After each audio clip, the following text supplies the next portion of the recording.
আমি একবার দাউদকান্দি এক মাহফিলে গেছিলাম, এক ইমাম সাহেব মসজিদের বয়স্ক মানুষ, উনি আমার এই জড়ায়া ধরে কাঁদছিল, আমার মনে আছে। উনি বলছিল, হুজুর, কানতে কানতে বলছিল, হুজুর আমি 28 বছরের জীবনে ইমামতির, আজ 28 বছর এই মসজিদে ইমামতি করি। আমার জীবনের কত স্বপ্ন, কত আশা, বাচ্চাদের কত আবদার, বউ বাচ্চার কত চাওয়া পাওয়া, কিছুই পূরণ করতে পারি নাই। অল্প কয়টা টাকা বেতন পাই, টানা হেসরা করে জিন্দিগিটা কাটাইছি হুজুর। বাকি হুজুর আপনারে মহব্বত করি, আপনার কাছে আমি জানতে চাই আমার এই কষ্টের বিনিময়ে আমি আখেরাতে পাবো কিনা। তো আমি কি বলবো, আমিও কাঁদছি তখন। হায় হুজুর কি বললেন, চোখটা বন্ধ হলে দেখবেন আপনি আখেরাতে বাদশাহ। ইনশাআল্লাহ আমি বললাম, আপনি দেখবেন আপনি বাদশাহ, আপনি বাদশাহ। যারা আপনার এই দুনিয়াতে মূল্যায়ন করে নাই সেদিন তারা আফসোস করবে, আফসোস করবে। তো এই জন্য বললাম, আল্লাহ তাআলা ওই ইমানদার বান্দাকে বলবে, আমার বান্দা দুঃখে ভরা জীবনটা কাটাই আসছো, ঠিক না? খুব কষ্ট পাইছো আমার বান্দা দুনিয়াটা, কিন্তু আল্লাহর কসম শুনেন, নবীজি বলছে ওই ইমানদার বান্দা সে তখন আল্লাহ পাককে বলবে, আয় মাওলা, আল্লাহর কসম মাওলা, জীবনে হায়াতে দুনিয়ার জীবনে দুঃখ কি জিনিস আমি কোনোদিন দেখি নাই। প্রিয় বন্ধু, 10 সেকেন্ডের জান্নাতের আরাম বাতাস তার 70 বছরের দুঃখ ভুলায়। ছেলেরা বন্ধু, তোমরাও মনে রাখো, বাপ আমরা 200 কোটি মুসলমানও যদি খোদার কসম রাত দিন যদি আমরা মেহনত করি দুনিয়া অর্জনের জন্য, পরিশ্রম করি, মাথার ঘাম পায়ে ফেলে যদি আমরা দুনিয়ার কর্ম সবাই মিলে করি, দিবানিশি 200 কোটি মুসলমানে মিলে কেউ অলসতা না করে, তারপরেও আল্লাহর কসম, রব্বে কাবার কসম, কাফের বেঈমানদের সমান সমপরিমাণ দুনিয়া আমাদের মিলবে না। এটা দিত না মালিকের, যিনি দেউই না উনি কইতে আছে আমি দিতাম না, তো জোরাজোরি করে দিলাম, আমি পারতেন না। আল্লাহ বলছে, আমি বান্দা আমি দেব না, আমি মোমেনকে দুনিয়া দেব না পুরা। ওয়াদারনি ওয়াল মুকাদ্দিবিনা উলিন নি'মাতি ওয়া মাহিলহুম কালিলা। আল্লাহ বলছে, শোনো বান্দা ইমানদার, এই আমার ইমানদার বান্দা, মিথ্যাবাদী নাফরমানদের জন্য অল্প কিছু সময়ের জন্যে দুনিয়াটা ছেড়ে দাও। ওয়াদারনি, আমার ছেড়ে দাও বান্দা, আমি তা করে একটু দুনিয়াটা দেই, কটা ভাত খাওয়াইতে লইছি, দুটা ভাত খাওয়াইতে দাও। কতদূর বাদগ্রস্ত একটা বিল্ডিং, একটা মোটরসাইকেল, একটা প্রাইভেট কার, কতক্ষণ এই বেড়া বেড়ির দফাদফি ফালাফালি করতে দাও বান্দা। কত 60 বছর, 65 বছর, 70 বছর বান্দা, এরকম করো কা 60-70 বছরের লেগা দুনিয়া করে ছেড়ে দাও, অনন্তকালের জান্নাত আমি তোমাদেরকে দিয়ে দেব। আখিরাতে গেলে দেখবা, আহা, কোরআন শরীফে আছে, খোদার কসম বাপ, নাফরমানকে জিজ্ঞেস করা হবে, হে বেঈমান, দুনিয়ায় কতক্ষণ ছিল? ছিল তো 60 বছর, 70 বছর, কিন্তু আখিরাতের দৃশ্য দেখে সে বলবে, লাবিসনা ইয়াওমান আও বা'দা ইয়াওমিন, হায় মাওলা, হয়তো একদিন ছিলাম, অথবা একদিনের অর্ধেক বা কিছু অংশ ছিল। 60 বছরের দুনিয়া তার কাছে একদিনও মনে হবে। হাদিসের মধ্যে আছে, বিশ্বাস করেন বাপ, আমি নিজে পড়ছি, পড়াইছি, আল্লাহ নবী সাল্লাল্লাহু আলাইহি সাল্লাম বলছেন, কোন নাফরমান যে মৃত্যু পর্যন্ত দুনিয়াতে কোনোদিন 1 মিনিটের জন্য দুঃখ দেখে নাই, সুখের সাগরে ছিল, কোনোদিন দুঃখ পায় নাই এমন, অথচ নাফরমান পাপী, আল্লাহ তাআলা ফেরেশতাকে বলবে, আমার এই নাফরমান বান্দাকে জাহান্নামের বাহিরটা একটু হাঁটাইয়া আনো, আর জাহান্নামের একটা দরজার সামনে একটু দাঁড় করাইও, 1 মিনিট কদ্দুর খাড় করাইবা, ভিতরে না, দরজার সামনের থেকে নিয়ে আসবা। ওই ফেরেশতা তাকে জাহান্নামের বাহিরটা ঘুরাইয়া জাহান্নামের দরজার কাছে যখন এনে দাঁড় করাবে, জাহান্নামের একটা গরম বাতাস 1 মিনিটের জন্য, 10টা সেকেন্ডের জন্য জাহান্নামের একটা গরম বাতাস ছাপ করে তার বুকটার মধ্যে লাগবে।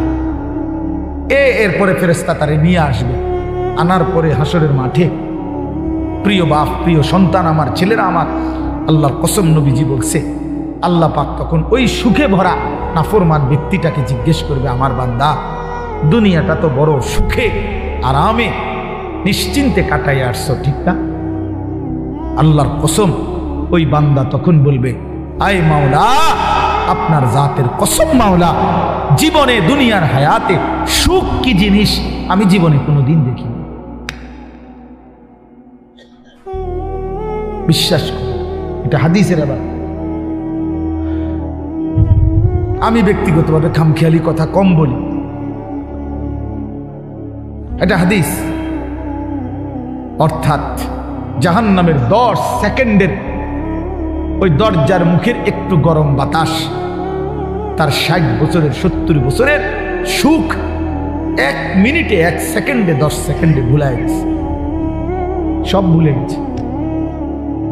আল্লাহ তাআলা ফেরেশতাকে আবার বলবে একজন ইমানদার বান্দাকে দিয়ে, যে বান্দা জীবনে কোনোদিন মৃত্যু পর্যন্ত সুখ পায় নাই, দুনিয়ায় কষ্টে কষ্টে জীবন কাটাইছে, কিন্তু আল্লাহকে ছাড়ে নাই, আল্লাহর বন্দিগি ছাড়ে নাই, অভাবের সংসারে, দুঃখ কষ্ট যন্ত্রণার সংসারে নামাজ ত্যাগ করে নাই, আল্লাহকে নারাজ করে নাই।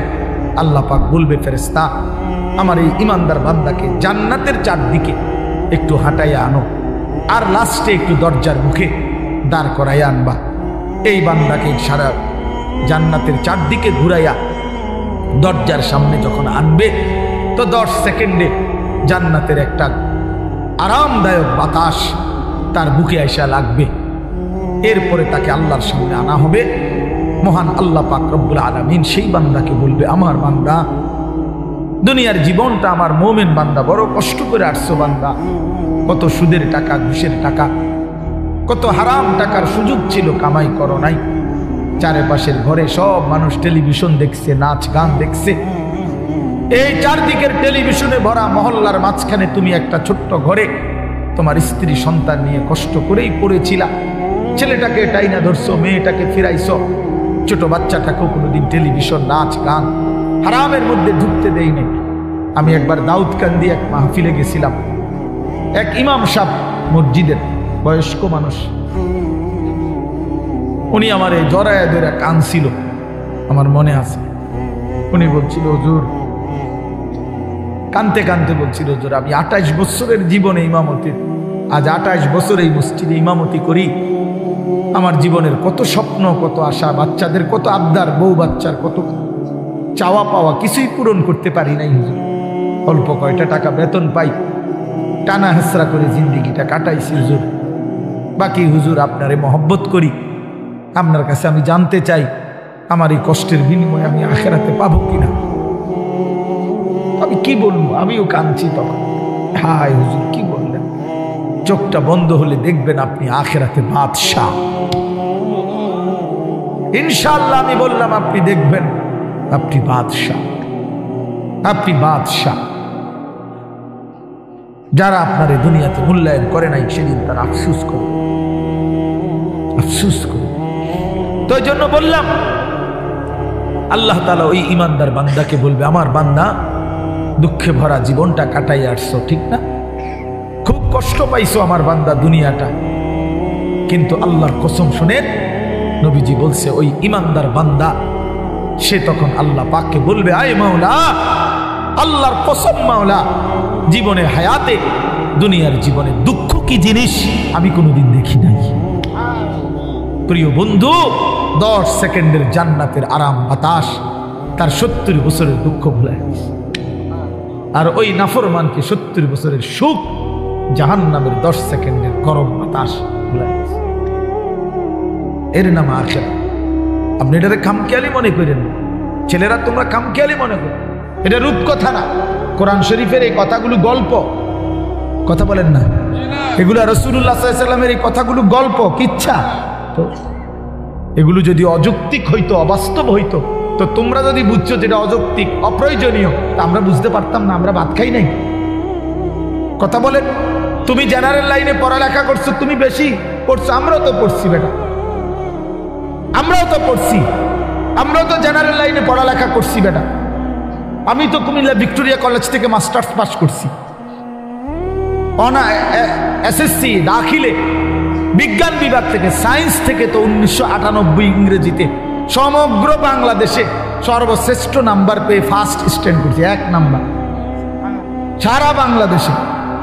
সার্টিফিকেট দেখবেন, চলেন সাবের বাজার আই, ফাড়াবো, অথবা মোকাম্মেল ভাইয়ের কাছে ফাড়াবো, ফটোস্টুট করে ফাড়াবো, আমি চেক দিবেন, সার্টিফিকেট আসেনি।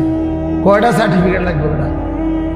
ইডি দিয়ে তো ভরে রয়েছি সার্টিফিকেট, ভাত খাইবের তো টাইম নেই, সার্টিফিকেট সামনে দৌড়াইতে দৌড়াইতে তো জান শেষ। তা বলতে চাইলাম প্রিয় বন্ধু, জেনারেল পড়ালেখা, সায়েন্স, বিজ্ঞান পড়ালেখা তো আমরাও করছি ভাইয়া।